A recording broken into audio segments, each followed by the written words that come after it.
Hey, it's Von Barron here at jazzdrumschool.com, and whether you are growing, grooving, or great, I've got 3 tips to help you improve your jazz drumming.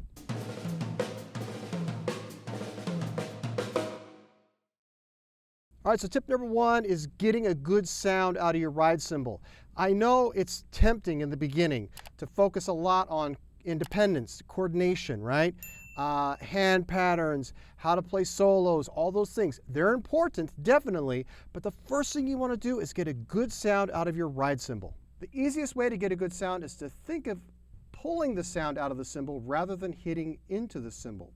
And an easy way to get that to happen is take your stick, just let it come back, and just let it drop into the cymbal.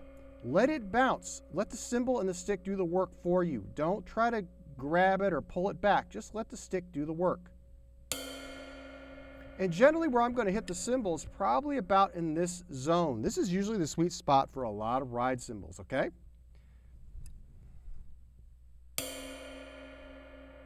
All right, so just practice doing that. Just get a sound. Now the difference you'll hear if I hit into the cymbal. Check this out.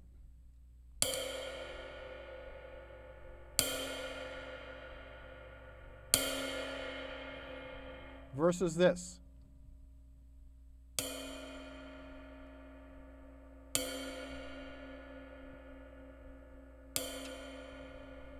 So I'm just kind of letting this, getting the stick going with my fingers a little bit, and then I'm just letting it rebound. Okay, can you hear the difference? This is really important, and this is what's going to help the phone ring. They're going to give you more opportunities to play, because if you got a good sound, people like to play with things that sound good and people that sound good.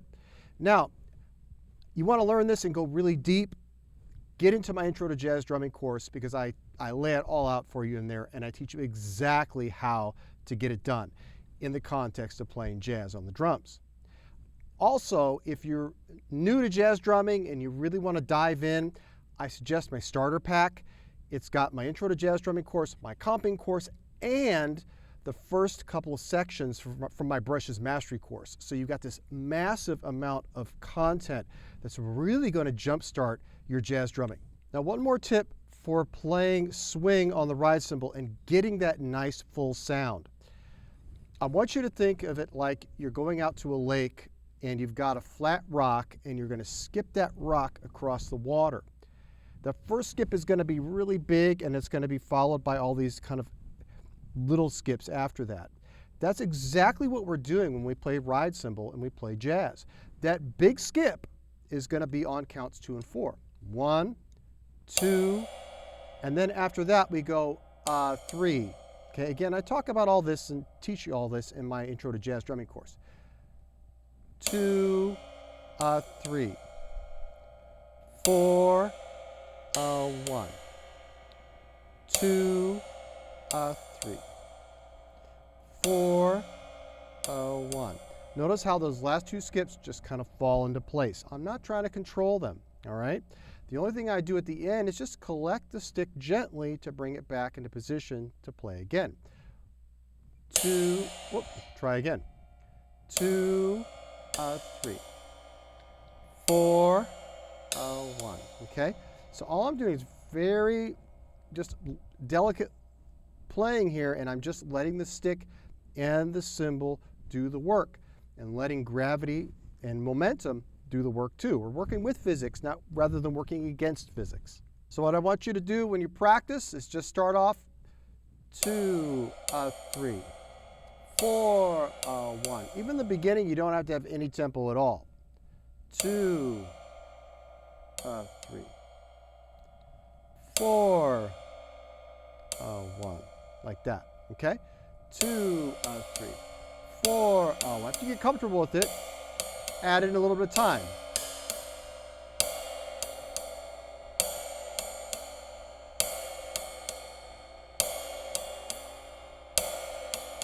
So doing it this way is not only going to give you a strong swing feel, it's also going to pull the sound out of the cymbal and give you a great tone.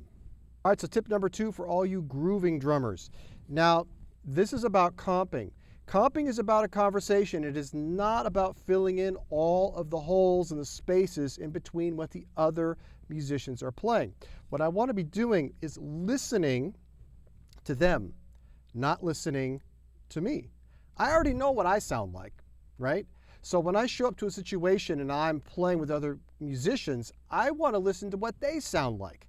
That's going to give me the cue that I need to know what I should play and when I should play it. So let's play along with the drumless track. This is from my Almost Jazz Standards drumless track collection, and this is Contemplation. So I'm going to play a couple of different ways. The first way I'm going to play is I'm going to overplay it. So I'm going to fill in all the little spaces and just kind of really go for it. And you're going to kind of hear how it's kind of stepping on the toes of the piano player. All right, check it out.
So can you hear the difference? I went on and played longer for the second version because I wanted you to hear more of how I interpret the piano solo, how I'm playing along with the piano solo. I'm always thinking of basically counterpoint. Like if you go back to four-part vocal harmony like Bach choral music, you've got these four different parts. You've got soprano, alto, tenor, and bass. And you're weaving these melodies in and out of each other and creating chords sometimes, and sometimes creating alternate melodies, sometimes doing canons. It's really interesting. You could do the same approach really with comping on the drums when you're playing with other instrumentalists. So if you're ready to go deeper into comping and really start comping well on the drums, check out my comping course. Again, it's part of that starter pack. Okay, so the third tip is for the great drummers. Now this is actually for everybody, but I want to just say that if you're already on that level where you're out there playing and gigging with other people, you probably do this already. But this is trading fours with yourself. So in a typical jazz scenario, a jazz setup, we're going to have, like say, a quartet. We've got sax, piano, bass, and drums. The sax and the piano and the bass are almost always going to get opportunities to solo. So they're always getting this chance to practice soloing, basically on the bandstand. They've got many opportunities to do it. Drummers, not as much. we're kind of an afterthought, and I don't like that, but that's the way it is a lot of times. So we have to prepare ourselves, and we have to be able to stoke that creativity and draw on that creativity on a dime. We've got to be ready to do that. So one really effective way to do that is to practice every time you sit down, practice soloing with yourself. So what do I mean, and how do you practice that? Well, there's a couple different ways you can do it. One way is you can just play time with yourself. We'll just keep it in a swing context for now. And you can then just trade fours. So play 4 measures of time, 4 measures of solo. Let me demonstrate that for you. 1, 2, 1.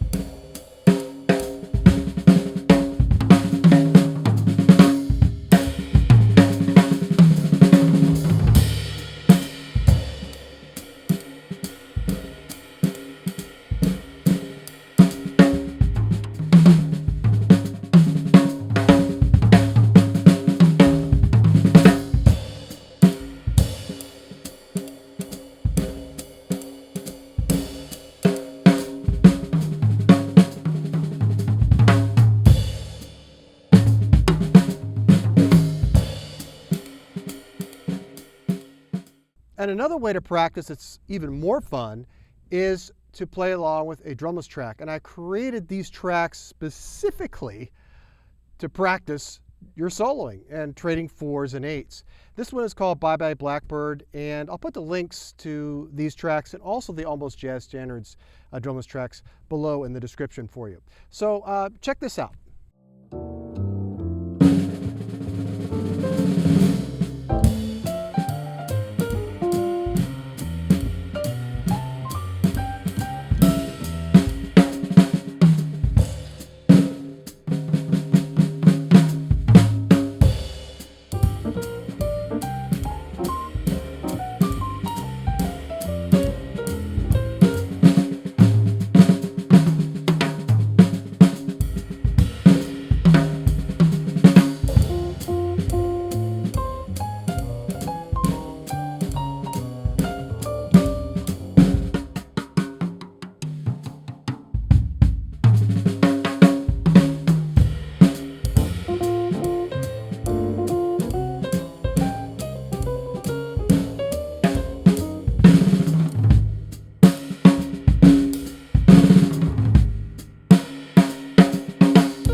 And the cool thing about these tracks is I've got different mixes for you. So I've got a mix where the bass walks through your 4s so that you can stay in time.